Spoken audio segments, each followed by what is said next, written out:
Autolite presents Bob Hope in a tale well calculated to keep you in suspense. Don't ever answer a telephone just because you've got nothing else to do. Just because you're curious.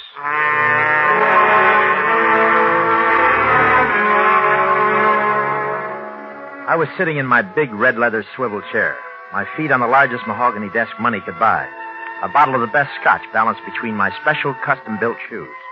Everything the best. That's the way I like to operate. The gold lettering across my office window spelling out, Harvey Warren, counselor at law. I liked it that way. It had dignity. Yeah, I had everything. I had a house that rambled for 14 rooms. I built that house for Lily. Lily. She was beautiful. From the top of her auburn hair to the tip of her pretty little toes. Yeah, I had it all. I had everything. Till the day my Lily was murdered. That's why I couldn't stand being home anymore. I could smell her cologne in every room, the touch of it on every chair. That's why I was at the office that night, with nobody but the bottle to keep me company. And that was the call I should have never answered. But at night, 8 stories up in an empty office building, that ringing sounded urgent. Like it was the most important thing in my lonely little world. Hello? Warren. Who's this? Oh. You know who this is. Yes, Bolster. No name, stupid. What are you doing at your office this time of night? What do you want? Have you got it? Well, sure, I've got it. It's all ready for mailing. I'll drop it off when I leave. Don't bother. I'm going to pick it up tonight. But I told you I'd mail it. I changed my mind. I'm coming over. I'll be there at 10 o'clock. Oh, I can't make it tonight. I'm leaving. I'm just going out. You'll make it all right. Yeah, but why all of a sudden... Tonight, Warren, 10 o'clock. And, Warren, don't try anything. What are you talking about? Why should I try anything? What could I try? You could be cute enough to figure out something. You're that kind of a guy. So, don't try anything. Something must have gone wrong. All I was supposed to do was mail him his money. What got into him? Why would he want to come to my office now, at night, when the building was empty? Couldn't be just the money. He was coming for something else. Something else. But what?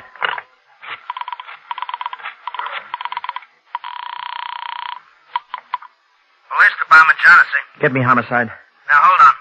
He wants homicide, extension 458. Hello?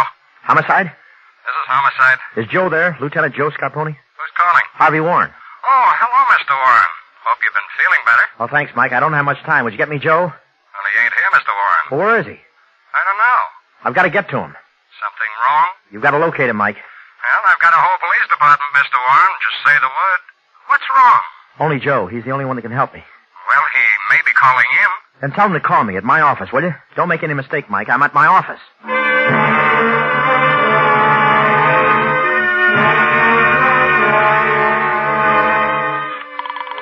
I couldn't get it out of my mind.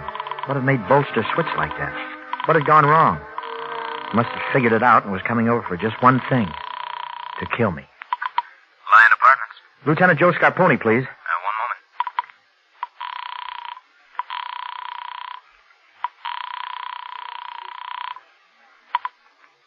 He doesn't answer. Well, where can I reach him? He must have left some kind of a message. Oh, I'm sorry, sir. He hasn't been in all evening. Well, tell him to call Harvey Warren. Yes, Mr. Warren. At my office, understand? Does he have your number, sir? He's got my number. Don't make any mistakes. At my office. He's got to reach me before 10 o'clock. That's tonight, understand? I'll tell him, Mr. Warren. Thank you. Madge. I've got to try Madge. He's got to be at Madge's place. I should have thought of it before. Busy. That must be Joe. He's got to be there. That's Joe trying to get me. I've got to wait. Have to give him a chance to get through. Why doesn't it ring? Why doesn't he call? Can't wait. 6, 9, 4. Hello? Madge, baby? Oh, hello, Warren. What's this sudden devotion? Oh, Madge, let me talk to Joe, and don't tell me he's not there. Well, of course he's not here, Warren. What's the matter with you? Madge, I got to find him. Well, I am expecting him. When? Soon. Don't give me double talk, Madge. When? We've got a date, 10 o'clock. 10 o'clock. That's too late, Madge. What's the matter, Warren? Where can I reach him? Where can I find Joe? Well, did you try Trias Hotel. He's not there. We'll call homicide. He's nowhere, Madge. What's wrong, Warren? There's no time to explain. Help me find him, please. I'll do what I can. At my office. Don't forget it. My office. Before 10.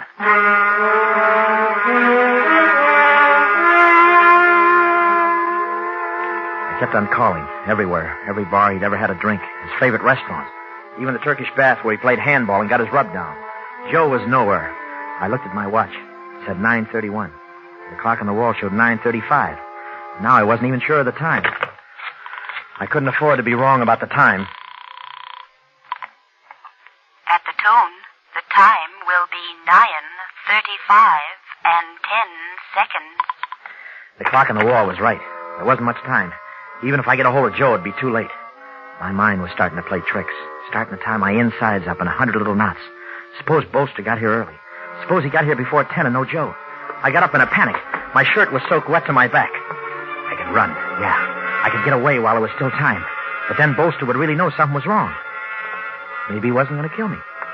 Maybe he was just coming for his money. I had to get rid of the hysteria. Had to get a hold of myself. No use playing guessing games. I opened the door. I was going to leave. I wasn't going to be a sitting duck for a guy like Bolster. At that time of night, just one elevator was in use. It was directly opposite my office door.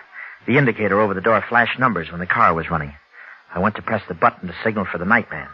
Before I could press it, the car started up. Somebody was coming up. I wanted to run. I didn't know where. I was on the top floor. My eyes went to the ceiling. Down the end of the hallway, there was a spiral ladder that led into a trap up through the ceiling. It must have been the opening of the roof. I started to run for it. I stopped. Silly. When all the time there was a stairway going down. I ran to the exit sign and ducked into the stairway. Down one flight and I smacked right into it. A steel gate spread like an accordion across the bottom landing. The gate they always fastened in place at 9 o'clock. Trapped. I was trapped. And then I just stood there. Everything quiet. What happened to the elevator? Then I heard the door open.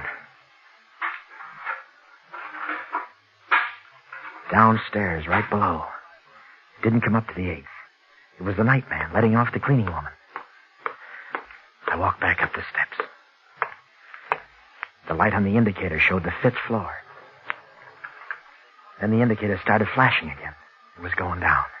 Now was my time to signal the nightman while he was still in the car.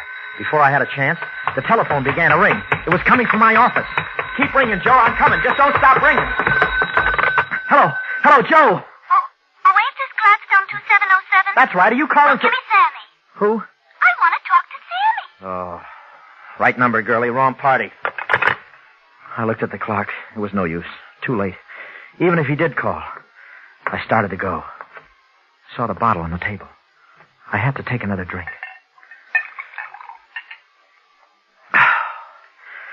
I felt a little better. Now I have to get out. Hello? Hello. It's me again. Look, girlie, there's no Sammy at this number. I know, but you sounded kind of lonely. I'm lonely, too. Forget it, will you? Don't tie up my phone, understand? Sure, I know. You waiting for a call, too? Get off my number. I don't want this phone tied up. Sure, I understand, but just in case, why don't you take my... I started to go and wasn't going to stop. Not for anything. And I realized it might be too late. Suppose he was on his way up. Suppose he was watching the entrance. Why did that girl call back? What did she want? Then I knew it was a trick. A typical hoodlum trick. Bolster was using that girl to check up on me. Ain't it cat and mouse? His way of holding me to the phone. Making sure while he was on his way up. A trick. 20 minutes to 10. The clock kept staring at me. The minute hand beating its way around the circle. 20 minutes to 10. That girl again checking up on me. Who did Bolster think he was kidding? He knew I had to answer that phone.